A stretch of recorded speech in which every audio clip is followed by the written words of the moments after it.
I've always held off on playing Firewatch, not because it was a game that I didn't have any interest in, not because of the story or the gameplay or anything like that. I had an interest in the game, but by the time I was ready to actually buy it, the developer soured it. That's right, I finally played Firewatch. And I want to preface this by saying that this is a phenomenal game. Sure, its ending leaves a lot to be desired, and frankly, the story is a bit jarring at times, but as an experience, it's fantastic, especially on a first playthrough. I'll be real honest, I never truly understood the game before playing it. All I knew is it was pretty. So, what's it actually about? Firewatch follows Henry, a man who's seeking a way to escape the hardships in his life, namely his loneliness, after his wife Julia develops dementia.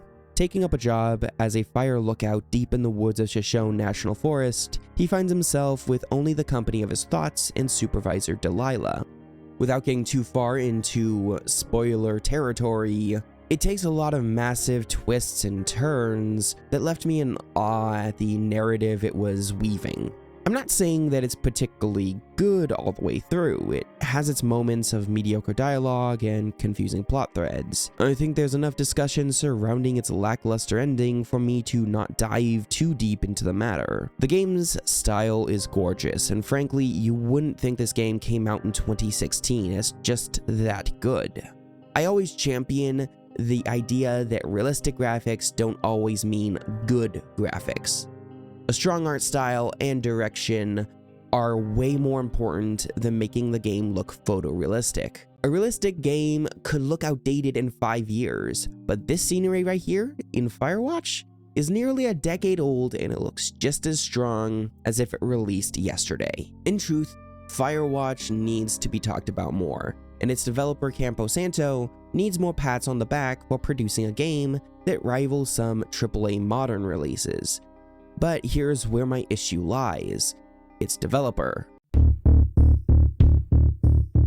Campo Santo was founded in 2013, spearheaded by Sean Vanaman, Jake Rodkin, Nels Anderson, and Ollie Moss. Vanaman and Rodkin both worked at Telltale Games on The Walking Dead, which I don't think I need to say is a strong indicator of their writing capabilities. While Firewatch never actually gave you a choice, it did give you the illusion of choice with a compelling narrative, just like The Walking Dead did. Anderson and Moss both worked in the art department of Mark of the Ninja, a visually pleasant 2D side-scroller. Inspired by New Deal adverts and trips to Yellowstone National Park, the idea of Firewatch was born. It wasn't until 2014 that a game demo was released and people caught on to what they had: a strong art direction, compelling story, and captivating and relatable characters. Nowadays, it's a co-development studio for Valve and is apparently working on a completely new IP,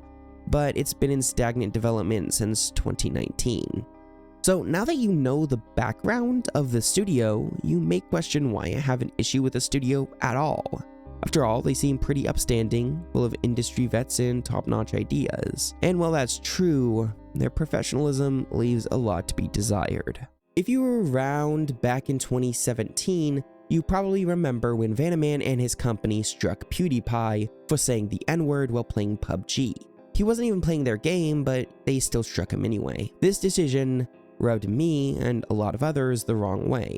Sure, they could do that. After all, content creators are just using pre-existing content to build their own media, but to strike a YouTube channel for pettiness, especially when Felix didn't play the game when the new rules were applied, feels icky. It's very murky water whether or not Campo Santo's use of the copyright system here was legal or blatant disregard of fair use. Personally, I fall within the latter, but I'm aware I'm not a copyright lawyer and everyone has their own different takes. On one hand, it's argued that PewDiePie ingrained his own personality into Let's Play, making it transformative. On the other hand, it's a full playthrough of the work, which could lead to loss of sales and thus giving them a scapegoat. Regardless, it felt petty, and you could probably expect that people took to Steam to review bomb the game, plenty even praising the game for what it did right, before chastising the studio for what they've done wrong.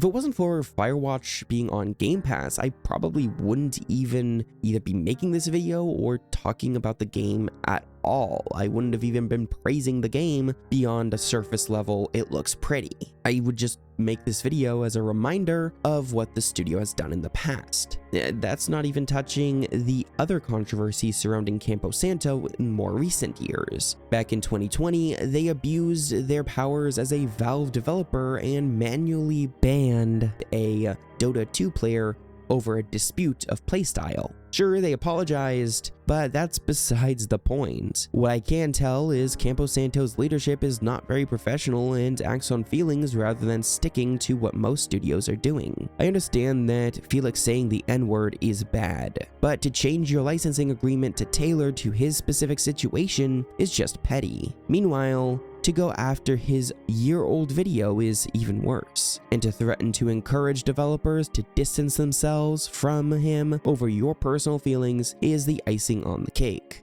To be clear, Vanaman should continue to produce the stellar games that are rocking around in his head, but he shouldn't take those ideas and place them behind a moral gate with ever-changing goalposts.